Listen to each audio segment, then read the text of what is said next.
નમસ્કાર.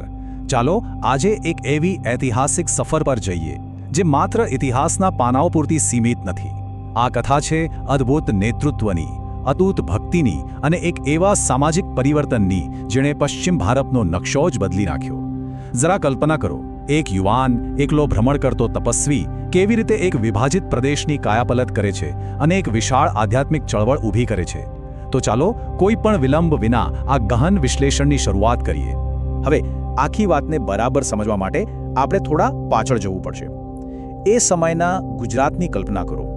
નીલકંઠવાણી નામના આ યુવાન તપસ્વી જ્યારે પશ્ચિમ ભારતમાં પ્રવેશ્યા ત્યારે સમય ખૂબ જ કપરો અને નાટ્યાત્મક હતો. આખો પ્રદેશ જાણે કે અંધકારમાં ડૂબેલો હતો. ચારે બાજુ સામાજિક અસ્થિરતા અને ધાર્મિક ભેદભાવ. પરિસ્થિતિ એટલી ગંભીર હતી કે સામાન્ય લોકો ખરેખર એક એવા તારણહારની વાટ જોઈ રહ્યા હતા જે તેમને આ અંધાધૂંધીમાંથી બહાર કાઢી શકે.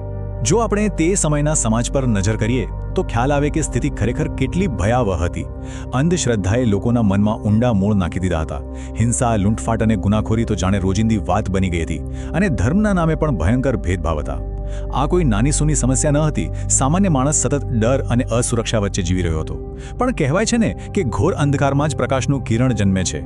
બસ આ જ અરાજકતા વચ્ચે એક મોટા ઐતિહાસિક પરિવર્તનનો પાયો નખાઈ રહ્યો હતો. આવા સમયે વર્ષો સુધી ભારતના જંગલો અને પર્વતોમાં એકલા ભ્રમણ કર્યા પછી નીલકંઠવર્ણી ગુજરાત પહોંચે છે અને અહીં એક બહુ મોટો વળાંક આવે છે. તેમની મુલાકાત થાય છે આદરણીય ઉદ્ધવ સંપ્રદાયના એટલે કે રામાનંદ સ્વામીના અનુયાયીઓ સાથે. આ માત્ર કોઈ સામાન્ય મુલાકાત ન હતી. આ એક એવો ઐતિહાસિક ટર્નિંગ પોઈન્ટ હતો જેણે આવનારા સમયનો આખો ઇતિહાસ બદલી નાખવાનો હતો. રામાનંદ સ્વામી એ સમયના ખૂબ જ મોટા અને આદરણીય આધ્યાત્મિક ગુરુ હતા. તેમના ઉપદેશો એકદમ સ્પષ્ટ હતા. પ્રભુની ભક્તિ, કડક નૈતિક જીવન અને પરંપરાગત વૈષ્ણવ પ્રથાઓનું પાલન. સ્રોતો પરથી આપણને જાણવા મળે છે કે આ યુવાન તપસ્વી તેમના આ ઉપદેશો તરફ ખૂબ જ આકર્ષાયા. અને બીજી બાજુ શું થયું ખબર છે? રામાનંદ સ્વામીના શિષ્યો પણ આ યુવાનની અદ્ભુત શાંતિ, તેમની કડક શિસ્ત અને તેમના ઊંડા જ્ઞાનથી આશ્ચર્યચકિત થઈ ગયા હતા. અને અહીંથી વાર્તામાં અસલી રોમાંચ શરૂ થાય છે. આ યુવાન તપસ્વીને ઔપચારિક રીતે આધ્યાત્મિક ક્રમમાં દીક્ષા આપવામાં આવી અને તેમને બે નવા અત્યંત શક્તિશાળી નામ મળ્યા, સહજાનંદ સ્વામી અને નારાયણ મુનિ. આ માત્ર કોઈ નામ બદલવાની વિધિ નથી મિત્રો. આ તો જંગલોમાં ભટકતા એકાંત તપસ્વીમાંથી એક સંગઠિત, પ્રભાવશાળી આધ્યાત્મિક નેતા તરીકેના પરિવર્તનની સત્તાવાર અને નાટ્યાત્મક શરૂઆત હતી, જાણે એક નવા યુગનો પ્રારંભ. ત્યારબાદ એક અત્યંત ભાવનાત્મક અને નાટ્યાત્મક ક્ષણ આવે છે. રામાનંદ સ્વામીના અવસાન પછી એક એવો નિર્ણય લેવાયો જેણે સૌને ચોંકાવી દીધા. આટલી નાની ઉંમરે સમગ્ર સંગઠનનું સુકાન સહજાનંદ સ્વામીને સોંપવામાં આવ્યું.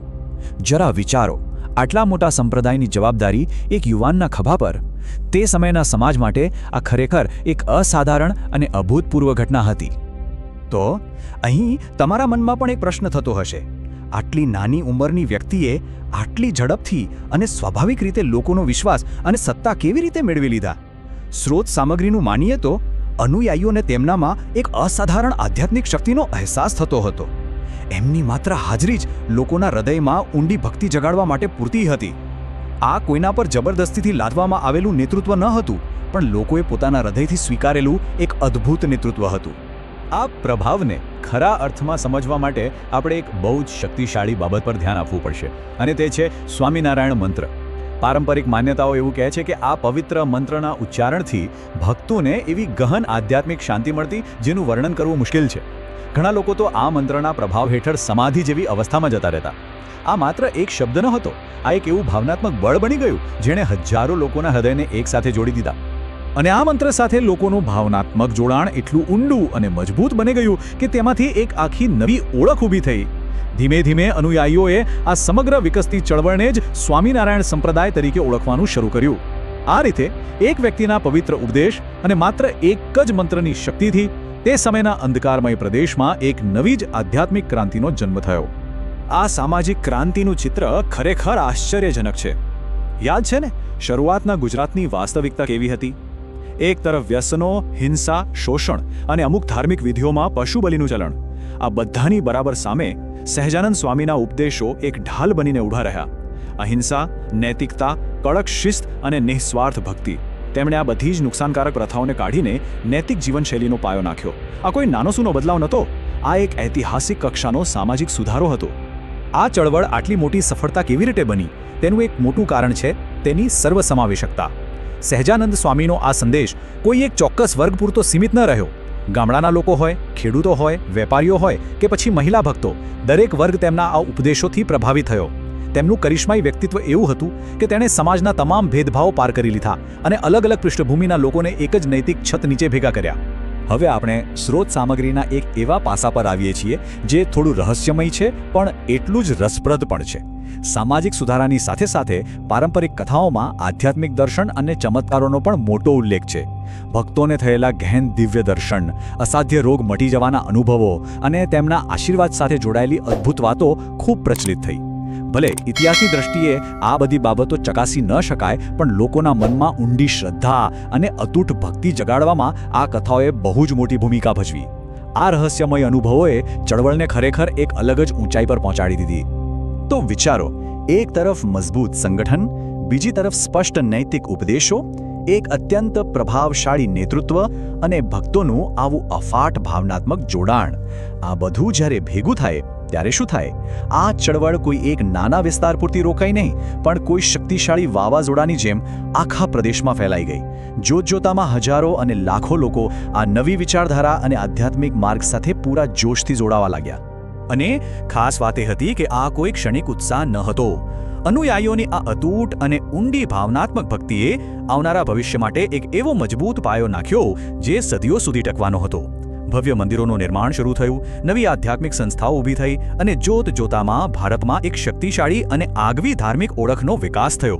તમે કહી શકો કે આ ખરા અર્થમાં એક નવા જ યુગની શરૂઆત હતી. તો આ તમામ ઐતિહાસિક અને સામાજિક તથ્યોનું વિશ્લેષણ કર્યા પછી આપણા મનમાં એક અત્યંત વિચાર પ્રેરક અને રહસ્યમય પ્રશ્ન ચોક્કસ ઊભો થાય. શું સહજાનંદ સ્વામી માત્ર એક અત્યંત તેજસ્વી સામાજિક સુધારક અને કુશળ સંગઠન કરતા હતા, કે પછી તેમના અનુયાયીઓએ ખરેખર એવું કંઈક જોયું હતું જે આપણી સામાન્ય માનવ સમજની બહાર છે? આ સવાલ ઇતિહાસના નક્કર તથ્યો અને લોકોની અતૂટ શ્રદ્ધા વચ્ચે એક બહુ જ રોમાંચક સંતુલન ઊભું કરે છે. અને આ જ મોટો પ્રશ્ન આપણને આજના આ વિશ્લેષણના અંતિમ અને નાટ્યાત્મક વળાંક પર લાવીને ઊભા રાખે છે. ચમત્કાર કે નેતૃત્વ?